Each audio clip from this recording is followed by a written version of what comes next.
Sa gilid ng palengke sa San Felipe, may isang maliit na pwesto ng gulay na parang laging naliligaw sa pansin ng karamihan. Si Elena ang nagmamay-ari nito. Sa araw-araw na pagbubukas ng tindahan, lagi siyang may bitbit na pag-aalala, paano kung wala na namang bumili? Talong, ampalaya, sitaw. Sariwa. Bili na kayo. Tawag niya, pero tila bingi ang karamihan. Hindi maalis sa isip ni Elena ang mga reklamo ng mga mamimili. 6 na po ang kilo. Grabe. Parang ginto. Sigaw ng isang ale. Kahapon sa ibang tindahan, mas mura. Hindi siya nakasagot. Gusto niyang ipaliwanag na hindi madaling magtanim ng talong, ang mga buto, ang matyagang pagdidilig, ang pakikipaglaban sa mga peste. Pero sa huli, napapayuko na lang siya, tinatanggap ang mga sinabing parang kutsilyong tumataga sa kanyang kumpiyansa. Nang araw na yon, dumaan si Mang Lito, isang matandang mahilig magkwento. Bumili ito ng ilang talong at napansin ang lungkot sa mga mata ni Elena. Elena, sabi ni Mang Lito, habang inaayos ang sombrero, alam mo bang may kwento ang bawat gulay mo?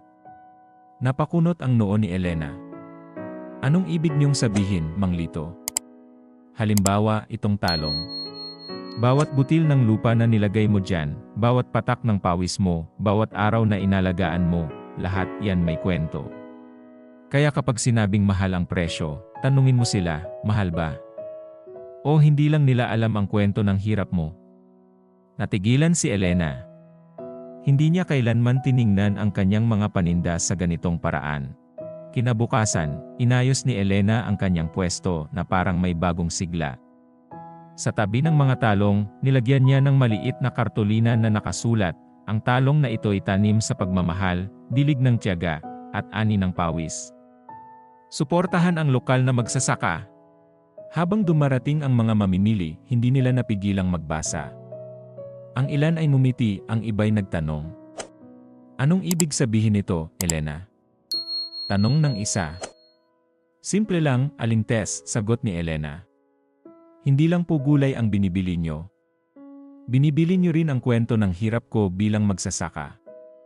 Sa araw na yon, hindi na kay Elena ang pag-aalangan. Nagkaroon siya ng tiwala na ang bawat gulay na binebenta niya ay may sariling halaga. Makalipas ang ilang linggo, napansin niyang mas dumarami ang bumibili sa kanya. Ang dati ipatango-tango lang ng mga mamimili, ngayon ay tila mas lumalapit na may ngiti. Si Aling Tess, ang madalas niyang suki, ay bumalik at nagsabing, alam mo, Elena, ang talong mo hindi lang sariwa.